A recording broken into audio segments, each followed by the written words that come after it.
గాజాలో పరిస్థితులు చాలా దారుణంగా ఉన్నాయి. గాజాలో పరిస్థితులు గంట గంటకు కూడా దిగజారిపోతున్నాయి. గాజాలో కనీసం చిన్నపిల్లలకు తాగటానికి పాలు లేవు. అక్కడున్న జనాలకు కనీసం తినటానికి ఒక మెతుకు కూడా లేని పరిస్థితి కనిపిస్తుంది. కేవలం గాజాలో ఎక్కువ మంది ఇప్పుడు గాలి పీల్చి మాత్రమే బతుకుతున్నారు. ఆ గాలి కూడా అక్కడ దుర్వాసనతో మనకు కనిపిస్తుంది. బాంబుల మూతతో గాలి కాలుష్యంగా మారిపోయిన పరిస్థితి కనిపిస్తుంది. కొన్ని చోట్ల దుర్వాసనలతో గాలి పీల్చలేని పరిస్థితి కూడా కనిపిస్తుంది. గత 48 గంటల నుంచి చూస్తే అక్కడ భీకర దాడులు జరిగాయి. ఈ 48 గంటల్లో కూడా భీకర దాడులు జరిగాయి. ప్రతి గంటకు కూడా పరిస్థితులు వరస్ట్గా మారిపోతున్నాయి. ఈ క్షణం ఊపిరి తీస్తే ఊపిరి వదిలేలోపు ఏం జరిగిపోతుందో, తీసుకున్న శ్వాస వదిలేలోపు ఏం జరుగుతుందో కూడా తెలియని పరిస్థితులు, దయనీయమైన పరిస్థితులు ఇప్పుడు మనకి గాజాలో కనిపిస్తున్నాయి. బాంబులు, మిసైల్స్తో దాడులు చేస్తుంది ఇజ్రాయెల్. ఈ దాడుల్లో ఈ 48 గంటల్లోనే 90 మంది పౌరులు మృతి చెందినట్టుగా తెలుస్తోంది. మృతుల్లో చిన్నారులు, మహిళలు కూడా ఎక్కువ మంది ఉన్నారు. తమ వారిని కాపాడుకోవడానికి గాజాలో పౌరులు చేస్తున్న ఆ బతుకు పోరాటాన్ని మీరు ఆ టీవీ స్క్రీన్ పైన చూడొచ్చు. తమ బిడ్డలను కాపాడుకోవటానికి తల్లులు, తమ కుటుంబ సభ్యులను కాపాడుకోవటానికి ఆ కుటుంబంలో ఉన్న పెద్దవాళ్ళు ఎన్ని ఇబ్బందులు పడుతున్నారో చూస్తున్నాం. తల్లిని కాపాడుకోవటానికి ఒక బిడ్డను కాపాడుకోవటానికి ఒక తల్లి, ఇలా ఎన్ని ఇబ్బందులు పడుతూ ఉన్నారో ప్రాణాలను కాపాడుకోవడానికి మనం ఆ టీవీ స్క్రీన్ పైన చూడొచ్చు. ఏ ప్లేస్లో, ఏ ఇంటిపై, ఎక్కడ, ఏ క్షణంలో ఒక మిసైల్ వచ్చి పడుతుందో, ఒక బాంబు వచ్చి పడుతుందో తెలియని పరిస్థితి అక్కడ నెలకొంది. అక్కడ తినడానికి తిండి లేదు, తాగటానికి చిన్నపిల్లలకి కనీసం పాలు లేవు. కేవలం గాలి పీల్చి మాత్రమే అక్కడ జనాలు బతుకుతున్నారంటే ఎంత దయనీయమైన పరిస్థితులు ఉన్నాయో మనం అర్థం చేసుకోవచ్చు. ఈ 48 గంటలను ఒకసారి ఆలోచించండి. మనం ఇక్కడ ఏదైనా చిన్న ఇబ్బంది తలెత్తితేనే హక్కులకు భంగం వాటిల్లింది, బతకలేకపోతున్నామని అంటాం. కానీ గాజాలో ఎలాంటి పరిస్థితులు ఉన్నాయో, వాళ్ళు ఏ క్షణం ఎంతసేపు బతుకుంటారో తెలియని పరిస్థితి అక్కడ కనిపిస్తున్నాయి. ఇప్పటికే ఎంతో మంది అక్కడ చనిపోయారు. ఎక్కడ చూస్తున్న శవాల కుప్పలే మనకి కనిపిస్తున్నాయి. గాజాలో పరిస్థితులు అంతకంతకీ కూడా దిగజారిపోతున్నాయి. హమాస్ను అంతమొందించడమే లక్ష్యంగా ఇజ్రాయెల్ ముందుకు వెళ్తుంది. హమాస్ చేతిలో బందీలుగా ఉన్న వారందరినీ అన్కండిషనల్గా వదిలేయాలి అని ఇజ్రాయెల్ డిమాండ్ చేస్తుంది. ఒకసారి 3వ బాక్స్లో చూడండి. ఆ క్షణం వరకు అక్కడ సాధారణ పరిస్థితులు ఉన్నాయి. ఒక్కసారిగా బాంబు పడేటప్పటికీ అక్కడ మరణ మృదంగం మోగింది, పెద్ద శబ్దంతో బాంబు పడింది. అక్కడ ఉన్న వాళ్ళంతా కూడా చనిపోయారు. ఈ 48 గంటల్లోనే 90 మంది చనిపోయారు. ఎందుకు పుట్టాము అనేది కూడా వాళ్ళకి తెలియని చావు వస్తూ ఉంది అంటేనే పరిస్థితి మనం అర్థం చేసుకోవచ్చు ఎంత దయనీయంగా ఉందో. కనీసం ఎక్కడైనా ఆహార పదార్థాలు తీసుకొస్తూ ఉంటే, ఎవరైనా సాయం చేయడానికి ముందుకు వస్తూ ఉంటే ఒక మెతుకు దొరికితే చాలు, కడుపు నింపుకుంటాం. నాలుక పైన ఒక్క మెతుకు పడితే చాలు, కొంచెం ఓపిక వస్తుంది, ప్రాణం నిలబడుతుందేమో అనే ఒక దయనీయమైన పరిస్థితి అక్కడ కనిపిస్తుంది. అయితే ఇప్పటికే 95% సహాయం గాజాలో నిలిచిపోయింది. ఇజ్రాయెల్ ఆంక్షల కారణంగా అక్కడ ఎటువంటి సాయం అందడం లేదు. బహుశా అవకాశం ఉండుంటే గాలి కూడా అటు వెళ్లకుండా ఇజ్రాయెల్ గోడలు కట్టేయడానికి అవకాశం ఉండుంటే ఆ పని కూడా చేసేదేమో. అక్కడ ఎటు చూసినా బాంబుల మూతతో దద్దరిల్లుతూ ఉంది. జనం ఏ క్షణం బతుకుంటామో తెలియని నిస్సహాయ స్థితిలో ఉన్నారు. ఒకసారి అక్కడ ఆ బాంబుల మూత, అక్కడ జరుగుతున్న స్పాట్ ఆడియో వీడియో ఒకసారి విందాం.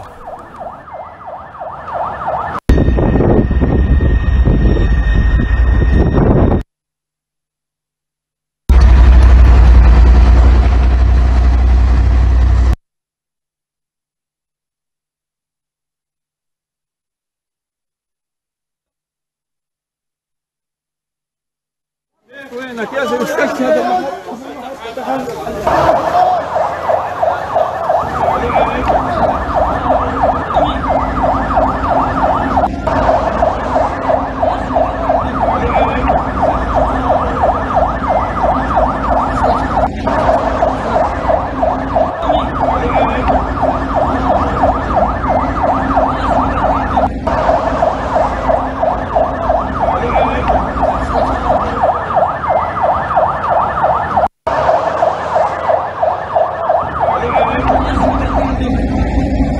طلع مرضى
గాజాలో పరిస్థితులు గంటకి కూడా దిగజారిపోతున్నాయి. గత 48 గంటల్లోనే 90 మంది పౌరులు చనిపోయారు.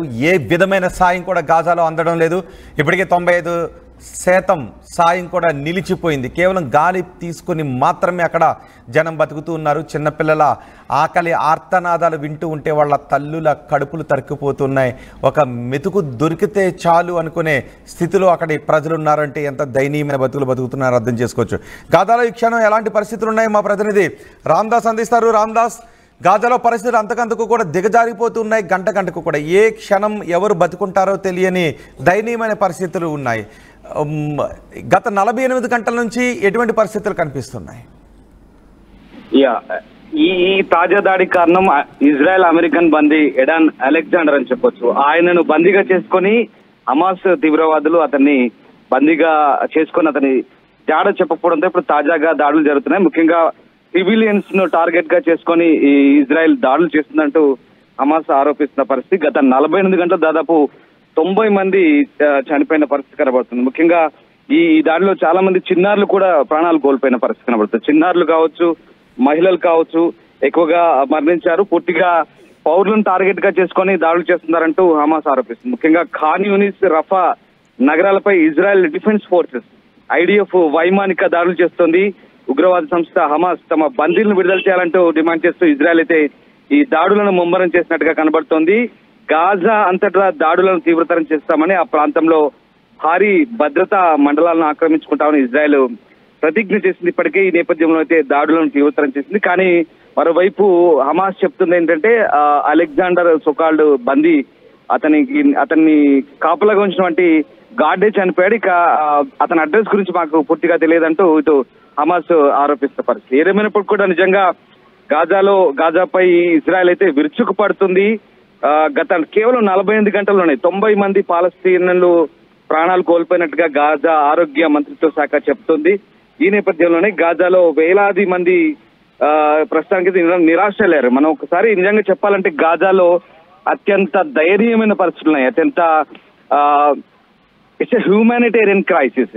ఒక రకంగా చెప్పాలంటే మానవతా సంక్షోభం ఏర్పడింది. నిజంగా చెప్పాలంటే గాజాలో పరిస్థితులు చాలా దారుణంగా ఉన్నాయి. తినడానికి తిండి లేక, తాగడానికి నీరు లేక పూర్తిగా వరల్డ్ ఎయిడ్ అంతా నిలిచిపోయింది. ప్రపంచ దేశాల నుంచి వచ్చినటువంటి సహాయం కావచ్చు, లేదంటే స్వచ్ఛంద సంస్థల నుంచి, యునైటెడ్ నేషన్స్ నుంచి, లేదంటే ఆమ్నెస్టీ ఇంటర్నేషనల్, లేదంటే యునైటెడ్ నేషన్స్ సంబంధించినటువంటి ప్రత్యేక మానవతా సహాయానికి సంబంధించినటువంటి ఒక సంస్థ UN OCHA అంటారు. సో అక్కడి నుంచి రావాల్సిన సహాయం అంతా కూడా పూర్తిగా నిలిచిపోయింది. ఎందుకంటే పూర్తిగా ఇజ్రాయెల్ దిగ్బంధనం చేసింది. గాజా ప్రాంతానంతా కూడా ఎక్కడి నుంచి ఎట్లాంటి సహాయం రాకుండా కూడా పూర్తిగా అక్కడ దిగ్బంధనం చేసిన పరిస్థితి. ఎందుకంటే కేవలం హమాస్ ను నిరోధించడానికి, హమాస్ కు అక్కడ నిలువ నీడ లేకుండా చేయడానికి నిరోధించామంటుంది. కానీ పరిస్థితులు మాత్రం రోజు రోజుకు దిగజారుతున్న పరిస్థితి. వాస్తవంగా గాజాలో చాలా దారుణమైన సిచ్యువేషన్ కొనసాగుతుందని చెప్పొచ్చు. ముఖ్యంగా చిన్న పిల్లలు, మనం ఒకసారి ఆ దృశ్యాలు చూస్తూనే నిజంగా హృదయ విదారకంగా అనిపిస్తుంది. నిజంగా ఎవరు చేసిన పాపము ఎవరికి తగులుతుందనే ఆ దృశ్యాలు చూసినాక అనక మానలేము. ఎందుకంటే చిన్న పిల్లలు చిప్పలు పట్టుకొని, బొచ్చలు పట్టుకొని ఆ కాస్త బ్రెడ్ కోసమో లేదంటే ఆ ఫుడ్ కోసమో అక్కడ ఇబ్బందులు పడుతుంటే, ఆ తొక్కిస్లాట్లు వాటి కోసం క్యూలో నిలబడి ఆడుకుంటుంటే నిజంగా ఎలాంటి బతుకులు బతికి ఇప్పుడు ఇలాంటి సిచ్యువేషన్కి వచ్చారనే మనకు ఆ దృశ్యాలు చూస్తే అర్థమవుతుంది. చాలా దారుణం. మంచినీళ్ళు కూడా లేవు, సరైన వసతులు లేవు.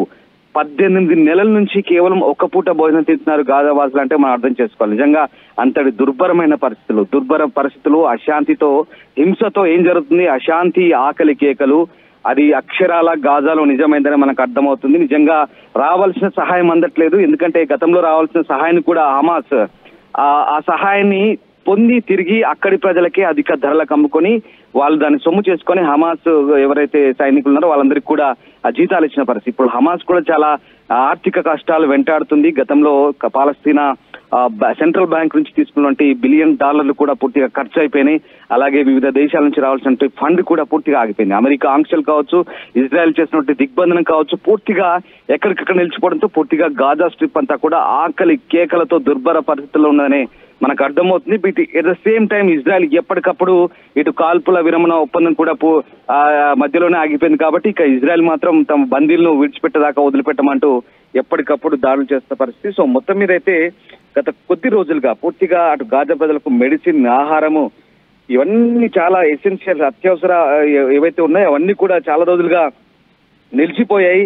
చాలా తీవ్రమైన ఆందోళన కొనసాగుతుంది. నిజంగా ప్రపంచ దేశాలు ఒకసారి దృష్టి సారించాల్సిన అవసరం కనబడుతుంది. 2023 అక్టోబర్ 7న ఇజ్రాయెల్ హమాస్ పై యుద్ధం ప్రారంభమైనప్పటి నుంచి ఇప్పటి వరకు గాజాలో దాదాపు 51,000 మందికి పైగా పాలస్తీనియన్లు మరణించారు. అలాగే దాదాపు 1,16,000 మందికి పైగా గాయపడ్డట్టుగా గాజా ఆరోగ్య శాఖ చెప్తుంది. ఏదేమైనా చాలా పెద్ద మానవతా సంక్షోభం. నిజంగా గాజాలో చాలా తీవ్రమైన పరిస్థితులు నెలకొన్న సందర్భం కనబడుతుంది. ఆ దృశ్యాలు చూస్తుంటే నిజంగా ఒక్కసారి మనం అంతర్జాతీయ వార్తా కథనాలు కానీ ఇవన్నీ కూడా చూస్తుంటే ఆ దృశ్యాలు నిజంగా చాలా హృదయ విదారకంగా అనిపిస్తున్నాయి. ఎంతటి దారుణమైన పరిస్థితులు గాజాలో.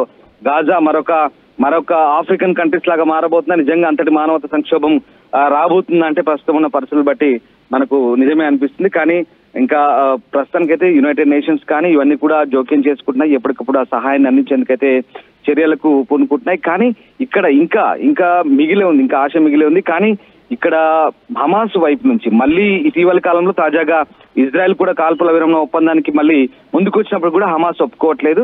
బట్ ఏదేమైనా ప్రస్తుతానికైతే గాజాలో చాలా దారుణమైన సిచ్యువేషన్ నెలకొందని చెప్పొచ్చు. తాజాగా జరిగిన దాడిలో దాదాపు 90 మంది మరణించారు. శాంతి చర్చలు అనేది ఇంకా అసాధ్యమని అనుకోవాలా? అంటే ప్రస్తుతానికి మొన్నటి వరకు కాల్పుల విరమణ ఒప్పందానికి సంబంధించి ఇటు లెబనాన్ ఇజ్రాయెల్ చేసిన ఒప్పందం అయితే సక్సెస్ అయింది. లెబనాన్ పై దాడులు ఆగిపోయాయి. లెబనాన్ లో హిజ్బుల్లాని పూర్తి స్థాయిలో కాస్త అణిచివేయగలిగింది. కానీ గాజాలో ఉన్నటువంటి హమాస్, లెబనాన్ హిజ్బుల్లా మాత్రం ప్రస్తుతానికి తగ్గింది. కానీ ఇక్కడ గాజాలో ఉన్నటువంటి హమాస్ మాత్రం గాజా స్ట్రిప్ అంతా కూడా హమాస్ దుశ్చర్యలకు ఇంకా కూడా వైపు ఇటు కాల్పుల విరమణ ఒప్పందం ముగిసిన తర్వాత మళ్ళీ ప్రతిదాడులు కొనసాగుతున్నాయి. ఇజ్రాయెల్ మళ్ళీ కాల్పుల విరమణ ఒప్పందానికి ముందుకు వచ్చినప్పటికీ కూడా హమాస్ కాస్త వెనక ముందు అవుతున్న పరిస్థితి. ఎందుకంటే బందీల విషయంలో స్పష్టత లేదు. ఇక్కడ బందీల విషయంలో స్పష్టత లేకపోవడమే ప్రస్తుతం ఈ సీజ్ ఫైర్ సంబంధించినటువంటి టాక్స్ ఏవైతే ఇంకా వెనుకబడుతున్నాయని మనం అర్థం చేసుకోవాలి. కానీ ప్రస్తుతానికి ఉన్న పరిస్థితులను బట్టి చూస్తే మీరు అన్నమాట నిజమే అనిపిస్తుంది. ఇప్పటికైతే ఇంకా అంతర్జాతీయ జోక్యం మరి చేసుకొని కనుక ఒకవేళ మళ్ళీ ఈ కాల్పుల విరమణ ఒప్పందం కనుక జరిగితే పరిస్థితులు చక్కబడే అవకాశం ఉంది. ఇప్పటికే మీకు తెలిసింది గాజాలో చాలా మంది ప్రజలు హమాస్ కు వ్యతిరేకంగా తిరగబడ్డారు కూడా మొన్న ఈ మధ్య కాలంలో. హమాస్ వల్లే మేము ఈ దుర్భర పరిస్థితులకు వచ్చాము. ఎందుకంటే ఇప్పటికే డజన్ సార్లు ఇప్పటికే చాలా సార్లు వలస వెళ్లడము రావడము చాలా ప్రాంతాల్లో దక్షిణ గాజా ప్రాంతాల్లో కావచ్చు, ఉత్తర గాజా ప్రాంతాల్లో కావచ్చు, పూర్తి గాజా స్ట్రిప్ అంతా కూడా అల్లకల్లోలంగా మారిన పరిస్థితి. ప్రజలంతా కూడా ప్రాణాలు అరచేతిలో పెట్టుకొని అక్కడి నుంచి వలస వెళ్తున్నారు. మళ్ళీ పరిస్థితులు చక్కబడగానే వస్తున్నారు, మళ్ళీ దాడులు కాగానే మళ్ళీ వెళ్ళిపోతున్నారు.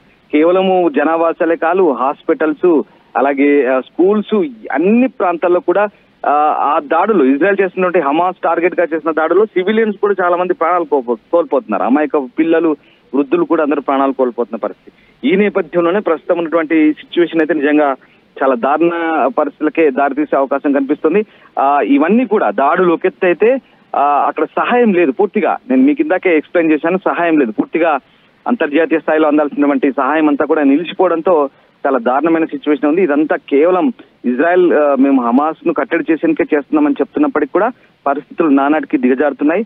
కానీ ఇక్కడ హమాస్ కూడా ఏమాత్రం తగ్గట్లేదు. హమాస్ కి అటు ఇరాన్ వైపు నుంచి వస్తున్నటువంటి సహాయం అంతో కొంత సహాయంతోనే ప్రస్తుతం అయితే కాలం వెళ్లదీస్తున్న పరిస్థితి. కానీ ఇజ్రాయెల్ కూడా చెప్తుంది మేము ఇలా కట్టడి చేస్తున్నాం కాబట్టి రాబోయే రోజులు ఖచ్చితంగా అన్ని రకాల దిగ్బంధనం చేసాం కాబట్టి ఇక హమాస్ కు నిధులు అందవు, అలాగే రక్షణ సహాయం కూడా ఇక్కడ నుంచి పరికరాలు కూడా అందవు కాబట్టి ఇక హమాస్ పని అయిపోయినట్టే అని ఇజ్రాయెల్ భావిస్తుంది. ఇజ్రాయెల్ మాత్రం చాలా తీవ్రంగానే పరిగణిస్తుంది. ఇంకా కూడా పూర్తి స్థాయిలో హమాస్ ను అణిచివేసే వరకు కూడా తమ దాడులు కొనసాగుతాయని చెప్తూనే ఉన్నాయి. కంటిన్యూగా చూస్తున్నా ఏదో ఒక రోజు ఏదో ఒక చోట అసలు మారణ హోమం అని చెప్పొచ్చు. ఈ రకంగా 2023 అక్టోబర్ లో స్టార్ట్ అయిన ఈ యుద్ధం ఇంకా దాదాపు 18 నెలలు కావస్తుంది, కంటిన్యూ అవుతుంది. ప్రస్తుతానికైతే గాజా ప్రజలైతే హమాస్ వల్ల ఒక రకంగా సర్వనాశనం అయ్యారని చెప్పుకోవచ్చు. చాలా ఇబ్బందికర పరిస్థితులు ఉన్నాయి, బతుకులు ఛిద్రమైపోయాయని చెప్పవచ్చు. చాలా దారుణమైన పరిస్థితులు. మనం సూడాన్, సోమాలియాలో చోటు చేసుకుంటే మానవతా సంక్షోభాలే ఆకలి కేకలే మళ్ళీ గాజాలో చూడబోతున్నామా అంటే ఇప్పుడున్న సిచ్యువేషన్ బట్టి ఇంకా అలాంటి పరిస్థితులే దాపురించే అవకాశం అయితే కనిపిస్తుంది. కానీ ఒకవేళ హమాస్ కనుక తగ్గితే కనుక, అంతర్జాతీయ జోక్యం ఉంటే కనుక, ప్రస్తుతానికి అవన్నీ కూడా దారులు తెరుచుకుంటే కనుక ఆ సహాయం అందుతుంది. అటు మానవతా సహాయం కావచ్చు, మెడిసిన్ కావచ్చు, ఆహారం కావచ్చు, మంచినీళ్ళు కావచ్చు, ఏదైనా సరే ఇలాంటి సహాయాలు అంతే కనుక మళ్ళీ గాజాలో పరిస్థితులు చక్కబడే అవకాశం ఉంది. అంతవరకు కూడా ఇంకా ఇలాంటి దారుణ పరిస్థితులు కొనసాగే అవకాశం అయితే కనపడుతుంది. రైట్ రామదాస్, గాజాలో పరిస్థితులు అంతకంతకీ కూడా దిగజారిపోతూ ఉన్నాయి. గాజాలో మరణం మృదంగం మోగుతూనే ఉంది. గత 48 గంటల్లో గాజాలో జరిగిన భీకర దాడుల కారణంగా 90 మంది చనిపోయారు. ఈ మృతుల్లో మహిళలు చిన్నారులే ఎక్కువగా ఉన్నారు. ఎప్పటికీ అక్కడ సాధారణ పరిస్థితులు వస్తాయి అసలు తెలియని పరిస్థితి కనిపిస్తుంది. ముఖ్యంగా బందీలకు సంబంధించి అయోమయం నెలకొనడంతోనే ఈ దాడులు జరిగినట్టుగా తెలుస్తోంది. ఏ క్షణంలో ఎటువైపు నుంచి ఒక బాంబు వచ్చి పడుతుంది, ఎటువైపు నుంచి ఒక మిసైల్ వచ్చి పడుతుందో తెలియని అయోమయ స్థితిలో ఉన్నారు. తమ వారిని కాపాడుకోవడానికి సాధారణ పౌరులు పడుతున్న కష్టాలను చూస్తూ ఉంటే మిగిలిన చూస్తున్న దృశ్యాలు చూస్తుంటే అందరికీ కూడా హృదయం ద్రవించిపోతుంది. కనీసం చిన్నపిల్లలకు తాగడానికి పాలు లేవు, ఎవరికి కూడా తినడానికి తిండి లేదు, కనీసం గాయపడ్డ వాళ్ళకి వేసుకోవడానికి మందులు కూడా లేవు. ఇజ్రాయెల్ ఆంక్షల కారణంగా గాజాలో 95% సహాయక చర్యలు కూడా నిలిచిపోయాయి. అరకొర మాత్రమే అక్కడ సహాయక చర్యలు కొనసాగుతున్నాయి. కేవలం గాజాలో ఇప్పుడు ప్రజలు గాలి తీసుకుని మాత్రమే బతుకుతున్న దుర్భర పరిస్థితులు కనిపిస్తున్నాయి.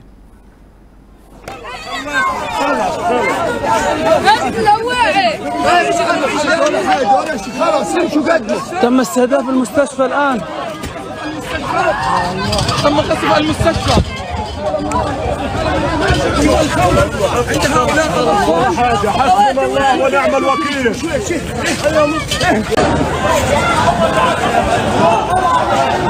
يا الله استهداف في سوق دير البلح. وين خبطوا؟ وين الاستهداف؟